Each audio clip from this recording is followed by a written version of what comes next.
नमस्कार, विजयदीप न्यूजमध्ये आपले स्वागत। धरण अपडेट अचूक माहितीसाठी आमचा चॅनल सबस्क्राइब करा।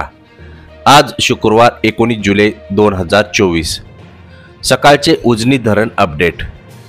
भीमा खोऱ्यातील धरण पाणलोट क्षेत्रात कमी अधिक प्रमाणात पावसाची नोंद।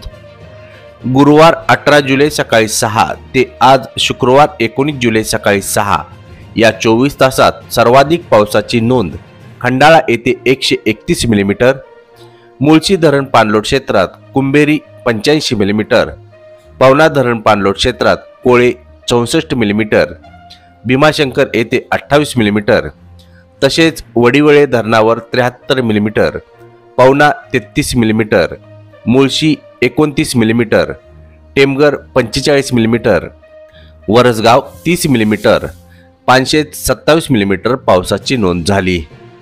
भीमा खोऱ्यातील सर्वात मोठे धरण असणाऱ्या उजनीत येणारी पाण्याची आवक वारंवार कमी अधिक होताना पाहावयास मिळत आहे।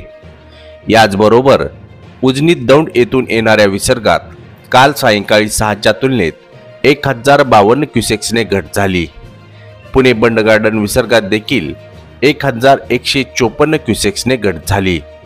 आज सकाळी 6 वाजता उजनी धरण पाणी पातळी 488.920 मीटर, एकूण पाणी साठा 1425.01 दशलक्ष घनमीटर म्हणजेच 50.32 टीएमसी। त्यापैकी उपयुक्त पाणी साठा उणे 377.80 दशलक्ष घनमीटर म्हणजेच उणे 13.34 टीएमसी, तर धरण टक्केवारी उणे 24.90% झाली। पुणे बंड गार्डन विसर्ग 5438 क्युसेक्स तर दौंडचा विसर्ग 4266 क्युसेक्स इतका आहे।